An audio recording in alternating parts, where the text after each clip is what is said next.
It seems like every single week a brand new AI video tool pops up, promising us the moon with hyper-real motion and cinematic lighting. I have spent hours going down the rabbit hole testing these generators, and honestly, it is incredibly easy to get completely overwhelmed. Between monthly subscriptions, confusing user interfaces, and wild inconsistencies, the costs and effort definitely add up fast. I wanted to finally cut through all this noise to figure out what actually matters for creators who need a consistent stream of short-form content.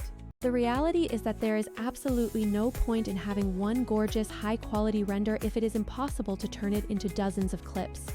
To make this comparison useful, I ran the exact same long video workflow across a bunch of popular tools to see how they fit into a real pipeline. For consistency, I used a specific, detailed scene of a marine officer on an old wooden sailing ship as my main test subject. I evaluated everything from visual realism and motion to audio quality, pricing, and how easily I could turn those renders into viral clips.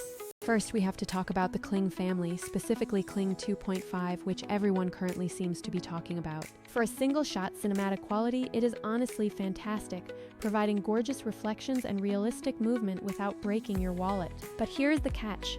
These generators are optimized to give you a single output, meaning you still have to manually chop up your long-form footage. When you look at older versions like Kling 1.6, the results are rough and noisy, which kills your momentum when you need consistent output. Cadence was a pleasant surprise because the multi-shot capabilities are quite neat and it renders fairly quickly with solid color grading. However, it still lacks an integrated way to automatically select the most engaging moments from a longer file, which creates extra work.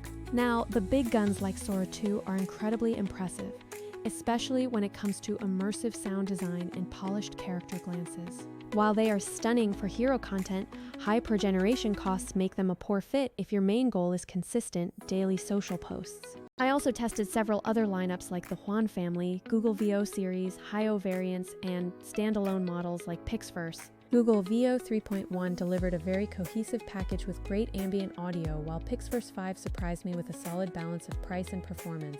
VidQ1 is fast and stylized, making it great for when you need something immediately, but it is not built for depth or variations in longer projects. So, after all those renders and side-by-side comparisons, the blunt truth is that most of these tools struggle with the repetitive, tedious parts of growth. They don't really help you turn a long interview into dozens of platform-ready clips, resize them for different formats, or manage the posting schedule. This is exactly where Vizard starts to matter because it functions more like a full production kitchen rather than just a single baker.